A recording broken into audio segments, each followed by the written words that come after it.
to breathe, but that's alright. Hush.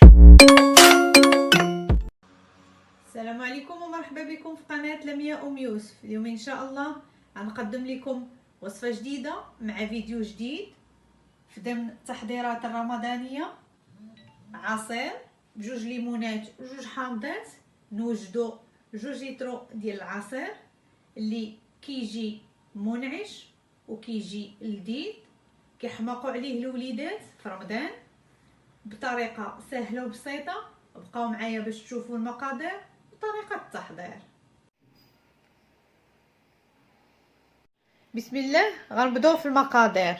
عندنا الحامض، الليمون، وعندنا البرتقال كما كتشوفوا جوج حبات. في جوج ديال الحبات خديناهم ودرناهم في المجمد ليله كامله كما كتشوفوا. وعندنا ياغورت بنكهه ديال الفاني. عندنا كاس ديال السكر سنيده. السنيده تبقى على حسب الذوق. وعندنا الماء اللي غنطحنوا به الحامض والليمون. عندنا قياس ديال 2 ايترو. دابا غناخذوا اناء فيه الماء كما كتشوفوا، فيه الماء، وغنديروا فيه الليمون والحامض بهذا الشكل. تيطلق لينا هاد الليمون وهاد الحامض يطلقوا باش يساعدونا على باش نقطعوهم. قياس ديال 10 دقائق تقريبا ونتلاقاو. بعد ما خليناه ورطاب معانا كما كتشوفوا،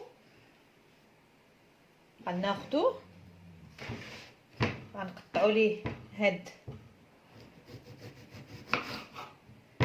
الطرف هادو اللي قاصحين، ونبداو نقطعوه شرائح.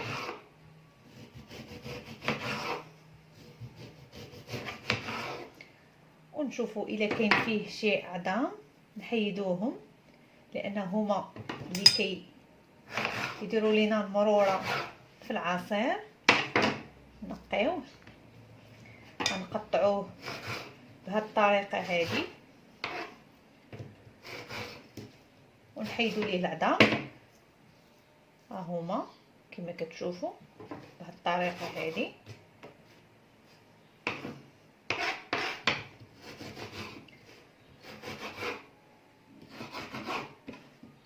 غنديروها للحامض ونديروها حتى البرتقال، الليمون.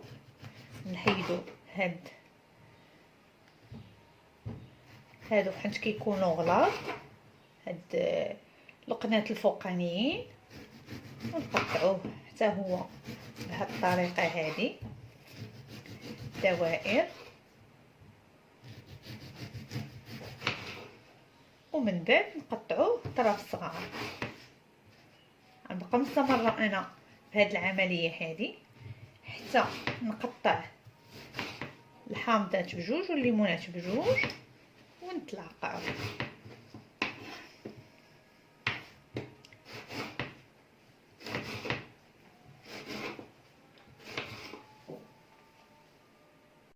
بعد ما قطعنا الليمون والحامض ونقيناهم من العظومه، دابا غناخذوا نص ديال الحامضه ونص ديال الليمون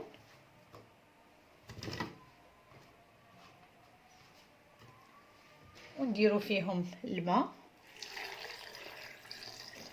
ايترو ديال الماء، ونديروا معاهم سنيده. انا درت نص ديال الليمون ونص ديال الحامض باش يساعدني في الخلاط، باش ما تجينيش كميه كثيره، باش ندير ايترو نطحنو مع هاد الكميه وايترو الثاني نديرو مع الكميه الثانيه. غنطحنو وغنتلاقاو.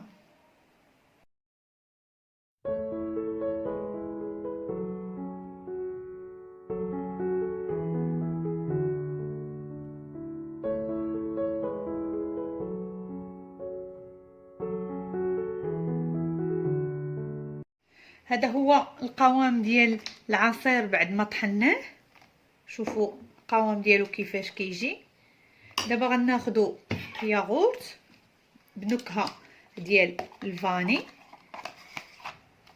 اللي بغى يدير الحامض يديرو، انا توفر عندي الفاني. غنخلطوه مزيان تيندمج لينا في هاد الخليط ديال الليمون والحامض، وغناخدو غنصفيو هاد الخليط هذا. اللي بغى يطحنو مع الليمون والحامض الياغورت. غناخدو دابا اناء واحد اخر وغنصفيو فيه هاد الخليط هذا بهذا الشكل كما كتشوفوا.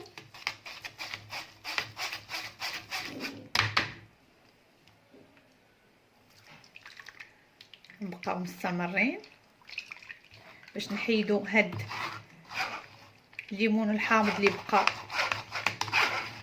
كما كنقولوا مفرشش.